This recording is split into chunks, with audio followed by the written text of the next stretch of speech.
Hello friends, welcome to CAT STAT and Digital Technology YouTube channel and about civil engineering। आज से अपनी एक series start होने वाली है जिसमें हम जानेंगे डेली एमसीक्यू क्वेश्चंस जो कि मोस्टली इंटरव्यू क्वेश्चन है और जो भी एग्जाम में सभी तरह के एग्जाम में पूछे जा सकते हैं और हैंडमेड नोट्स भी अवेलेबल है। तो चलिए स्टार्ट करते हैं। यहाँ पे देख सकते हैं आप, इंस्टाग्राम हमारा पेज है, यहाँ पे 35K प्लस फॉलोअर्स है हमारे। यहाँ पे मैं डेली मतलब एमसीक्यू बेस्ड क्विजेस क्वेश्चन सारे डालते रहता हूँ, तो आप इसे फॉलो कीजिए। डिस्क्रिप्शन में लिंक दी है। आज से हम स्टार्ट करने वाले सीरीज को डिजाइन ऑफ स्टील स्ट्रक्चर से स्टार्ट होंगी और सारे सब्जेक्ट्स की ये सीरीज आ जाएंगी। तो प्लीज चैनल को सब्सक्राइब कीजिए एंड शेयर कीजिए। तो चलिए स्टार्ट करते हैं। Design of steel structure first question है अपने पास, which of the following section having large shape factor. सबसे पहले आपको जानने की जरूरत है शेप फैक्टर होता क्या है। शेप फैक्टर जो होता है एक रेशियो होता है plastic movement and yield movement का। Plastic movement upon yield movement is called as a shape factor. Shape factor इसे कहते हैं। और ये किस पर डिपेंड है, is depend only upon the shape of the section. Shape of the section के ऊपर ये डिपेंड है इसका शेप फैक्टर। सबसे पहले देखते क्वेश्चन का आंसर देख लेते। लार्जेस्ट शेप फैक्टर किसका है इनमें से। First a rectangle, I section, solid, circular section and diamond. Diamond इसका करेक्ट आंसर है। डायमंड का जो शेप फैक्टर है वो सबसे ज्यादा है, यानी कि कितना, ये 2 है। और रेक्टेंगल के लिए है 1.5। रेक्टेंगल के लिए इसके लिए 1.5 एंड आई सेक्शन के लिए है 1.12 टू 1.15 आई सेक्शन के लिए। सॉलिड सर्कुलर के लिए है 1.7। सॉलिड के लिए 1.7 ये इसका शेप फैक्टर है सॉलिड सर्कुलर सेक्शन के लिए। तो ये क्वेश्चन बहुत ही इजी था और ये सारे जो क्वेश्चन आपके यहाँ से 4 क्वेश्चन बन गए यहाँ से आपके। तो नेक्स्ट क्वेश्चन की ओर बढ़ते हैं। नेक्स्ट क्वेश्चन है अपने पास, minimum pitch of the rivet shall not be exceed. आपने सुना होगा पिच आपको सबसे पहले पिच मैं आपको बता देता हूँ क्या होता है। मिनिमम पिच, सबसे पहले आपको पिच डिस्टेंस ये क्या होता है, कहाँ से आता है ये पिच। आपने ऐसी कोई प्लेट देखी होंगी अपने डीएसएस में, अगर आपने किया है डीएसएस, इस दोनों के सेंटर का, दोनों सर्कल के सेंटर का जो डिस्टेंस होता है, ये डिस्टेंस ये होता है पिच। इस डिस्टेंस को ही कहा जाता है पिच। यहाँ पे ऐसे और भी सर्कल्स है, इस दोनों के डिस्टेंस को ही कहा जाता है पिच। इसी से तो minimum pitch of the rivet less than shell not be less than. आप क्वेश्चन को ध्यान से देखिए, ये होता है 2.5 मिनिमम के लिए। और मैक्सिमम के लिए आपको जानने की जरूरत है, ये बहुत, इसका आंसर जो है 2.5 डी यानी कि डायमीटर। और मैक्सिमम के लिए जो है 32 times of the thickness of the thinner outside plate और 300 mm भी रहता है मैक्सिमम के लिए। मिनिमम के लिए 2.5 D times of the normal diameter, ये नॉर्मल डायमीटर के लिए ऑफ द रिवेट। तो ये था क्वेश्चन, बहुत ही इजी था। और नेक्स्ट क्वेश्चन की तरफ बढ़ते हैं। सेकंड क्वेश्चन है अपने पास, एज पर IS 800 bending movement of the purlin. क्या bending movement of the purlin can be taken as, क्या लेते हैं पर्लिंग के लिए जब बेंडिंग मूवमेंट निकलते हैं IS 800 के अकॉर्डिंग, तो वो होती है WL/10। WL/10। नेक्स्ट क्वेश्चन की ओर बढ़ते हैं। The ratio of the plastic section modulus, the ratio of the plastic section modulus is always greater than 1। ये क्वेश्चन बहुत ही इंपॉर्टेंट है, ये हर बार ही पूछा जाता है। प्लास्टिक सेक्शन मॉडुलस के लिए उसका जो रेशियो होता है, मतलब plastic section modulus to the elastic section modulus called as shape factor, it is always be greater than 1। बहुत ही इंपॉर्टेंट क्वेश्चन है। नेक्स्ट क्वेश्चन देखते हैं।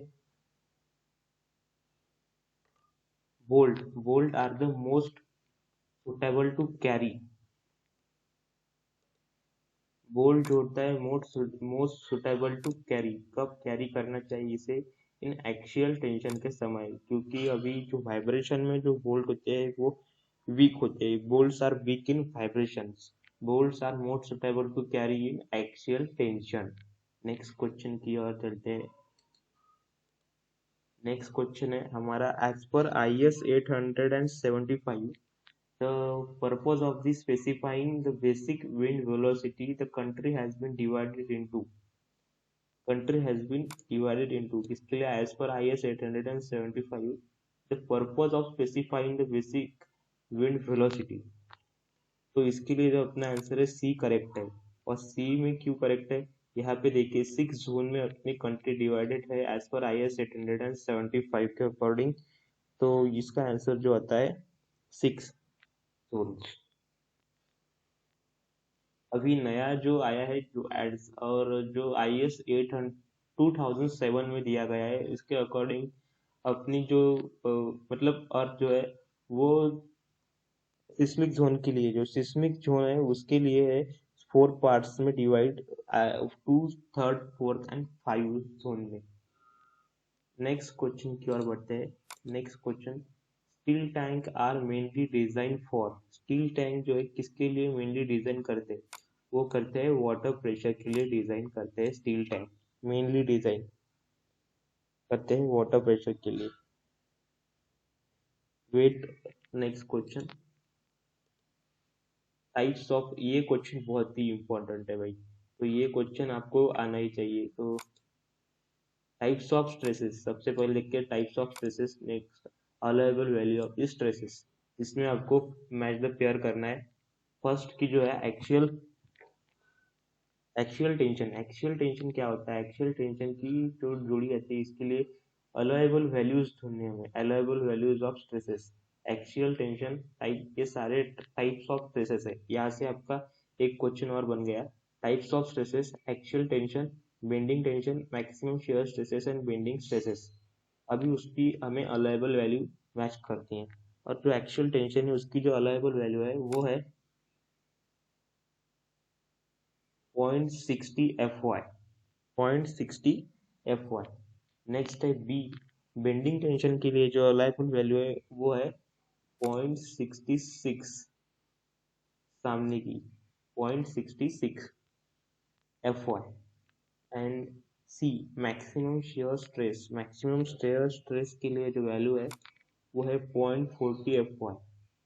और बेरिंग स्ट्रेसेस के लिए जो वैल्यू है, allowable value of the stresses, allowable value वो है 0.75 FY। ये बहुत ही इंपॉर्टेंट क्वेश्चन है, ये मैच द पेयर्स आपको बहुत सारा यूजफुल होंगे, इसके मतलब डिफरेंट डिफरेंट क्वेश्चन भी पढ़ सकते हैं। इसमें आपके 4 या 5 क्वेश्चन पर गिर जाएंगे, देखिए यहाँ से इसका भी सेपरेट सेपरेट पूछा जा सकता है। नेक्स्ट क्वेश्चन की ओर बढ़ते हैं। लोड फैक्टर, लोड फैक्टर हमें बताना है, लोड फैक्टर क्या है। लोड फैक्टर की डेफिनेशन जो है अपने आप देख सकते हैं, मतलब collapse load to the working load, ये भी होती है। और नहीं तो लोड फैक्टर बहुत जगह यूज किया जाता है, मतलब इसके लिए is always, load factor is always greater than factor of safety. Load factor जो होता है always greater than factor of safety होता है। फर्स्ट ऑप्शन दिया गया always equal to the factor of safety, no. Always less than the factor of safety, no. Always greater than the factor of safety and sometime greater than the factor of safety, ऐसा हो नहीं सकता, क्योंकि जो load factor जो है जो always greater than the factor of the safety, यही इसका करेक्ट आंसर है। तो हम जान लेते हैं लोड फैक्टर की डेफिनेशन क्या होती है। लोड फैक्टर की डेफिनेशन होती है ultimate load to the working load is called as a load factor. तो उसी से हिसाब से आप always greater than the factor of the safety, load factor जो होता है is always greater than factor of safety. Next question की ओर बढ़ते हैं। Next, as per IS 800 the maximum deflection in beam should not be exceed, as per IS 800 के according to जो maximum deflection होता है बीम में वो इससे ज़्यादा एक्सीड नहीं होना चाहिए, मतलब L by 325। Correct answer is C, L by 325। As per IS 800 the maximum deflection in beam should not exceed L/325। Answer is C correct. अगर आपको वीडियो अच्छा लगा होगा तो वीडियो को लाइक कर दीजिए, चैनल को शेयर कर दीजिए और सब्सक्राइब कर दीजिए। Thank you for watching and good bye.